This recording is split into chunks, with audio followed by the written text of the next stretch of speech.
Malabar spinach या जिसे हमें पुई साग के नाम से भी जानते हैं, उसके हेल्थ बेनिफिट्स जानकर आप इसे ज़रूर अपने घर पे लगाएंगे।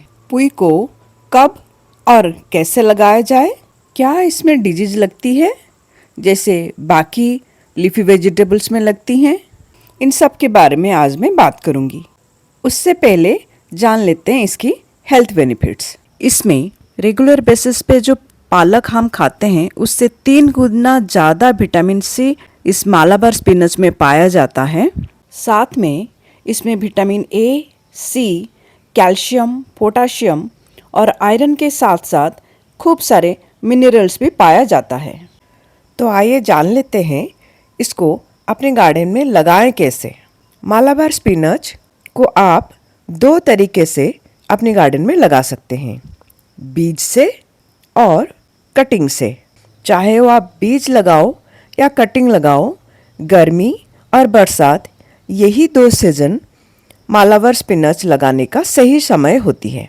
ठंडी में ये डॉर्मेंसी में चली जाती है, इसकी ग्रोथ सही तरीके से होती नहीं है, लेकिन पौधा मरता भी नहीं है। ठंडियों में जब पौधा मैच्योर हो जाता है, वो अपनी ब्रांचेस में इस तरह से बीज बनाता है। एक एक बीज को टहनी से अलग करके धूप में सुखा सकते हैं। 2-3 दिन अच्छे से इसे धूप दिखाना जरूरी है। धूप में सुखाने के बाद साल भर के लिए आप इस तरह रख सकते हैं। सूखे हुए बीजों को लगाने से पहले 24 घंटे के लिए पानी में भिगो देने से जर्मिनेशन थोड़ी फास्ट हो जाती है। बिना भिगोए भी डायरेक्ट पॉट या ज़मीन पर लगा सकते हैं। मालाबार स्पिनच या पुई का पौध तैयार करने के लिए नॉर्मल गार्डन सॉइल, कोकोपीट और गोबर के खाद का एक मिक्सचर बनाकर सैपलिंग ट्रे में मिक्सचर को भरने के बाद उसमें पुई के बीजों को लगा सकते हैं। नर्सरी तैयार करने के लिए मैं हमेशा 30% नॉर्मल गार्डन सॉइल, 50% कोकोपीट और 20% गोबर की खाद डालकर नर्सरी का मिट्टी प्रिपेयर करती हूँ। उससे मिट्टी हल्की रहती है और कोकोपीट की मात्रा ज़्यादा होने के कारण मिट्टी में मॉइस्चर होल्ड करने का कैपेसिटी बढ़ जाती है और बार बार पानी देना नहीं पड़ता है। और जो 20% गोबर की खाद रहती है वो इनिशियली पौधों को ग्रोथ के लिए जो ज़रूरत नाइट्रोजन की होती है उसकी पूर्ति हो जाती है। बीजों को लगाने का 1 हफ्ते के बाद उसमें 2 पत्ते आ गए हैं, लेकिन अभी इसको ट्रांसप्लांट नहीं कर सकते।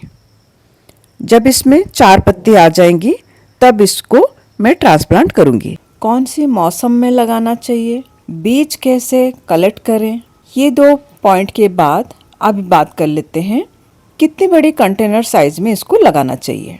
ऐसे तो 12 बाय 12 की ग्रो बैग में आप 2 से 3 मालाबार स्पिनच या पुई का पौधा लगा सकते हैं, लेकिन मैं एक टावर कंटेनर प्रिपेयर कर रही हूँ पुई को लगाने के लिए, क्योंकि मेरे घर में पालक से ज़्यादा पुई का यूज ज़्यादा होता है। साथ में ये टावर कंटेनर में मैं 2 से ज़्यादा यानी कम से कम 6, 7 या 8 भी पुई के पौधे इसमें लगा सकती हूँ। तो मेरी छोटी सी टेरेस गार्डन में 1 ही स्क्वायर फीट के अंदर मैं 8 पौधे लगा सकती हूँ। इसलिए मैं इस टावर कंटेनर पुई लगाने के लिए प्रिपेयर कर रही हूँ। उसके लिए मैंने एक पेंट बकेट लिया है जो सिर्फ नीचे 1 स्क्वायर फीट से भी कम जगह लेगा। उसमें नीचे बहुत सारे छेद कर दिया है। छेद के ऊपर एक कपड़ा डाल दिया है ताकि मिट्टी बहते हुए ना चली जाए। उसी बकेट के साइज के हिसाब से मैंने प्लास्टिक का नेट का एक स्ट्रक्चर बना दिया है। उसी साइज का एक प्लास्टिक शीट भी लगा दिया है। 4th पॉइंट, पुई के लिए मिट्टी कैसे प्रिपेयर करें, क्योंकि इसे हम गर्मी और बरसात दोनों टाइम के लिए लगा रहे हैं। इसीलिए मैंने 50% गार्डन सॉइल, 20% राइस हस्क, 20% गोबर की खाद और 10% किचन कंपोस्ट मिलाकर मिट्टी प्रिपेयर किया हुआ है। मिट्टी को ऊपर तक भरने के बाद 2 दिन सिर्फ उसमें पानी डालकर अच्छे से मिट्टी को ऊपर से नीचे तक गीला कर दिया। उसके बाद प्लास्टिक नेट को 1-1 फीट के गैप में कट कर दिया। एक पौधे से दूसरे पौधे को 1 फीट की गैप में लगाने से पौधे की ग्रोथ भी अच्छा होगा। प्लास्टिक नेट को कट करने के बाद प्लास्टिक शीट को भी कट करने का बारी था। प्लास्टिक शीट को कट करते टाइम मेरे से एक गलती हो गई, वो भी मैं अभी आपको बता देती हूँ। जनरली जब हम कोई पॉट या ग्रो बैग में पौधे को लगाते हैं तो सीधा लगाते हैं, तो वो उसको खड़े होने के लिए कोई सपोर्ट की ज़रूरत नहीं होती है।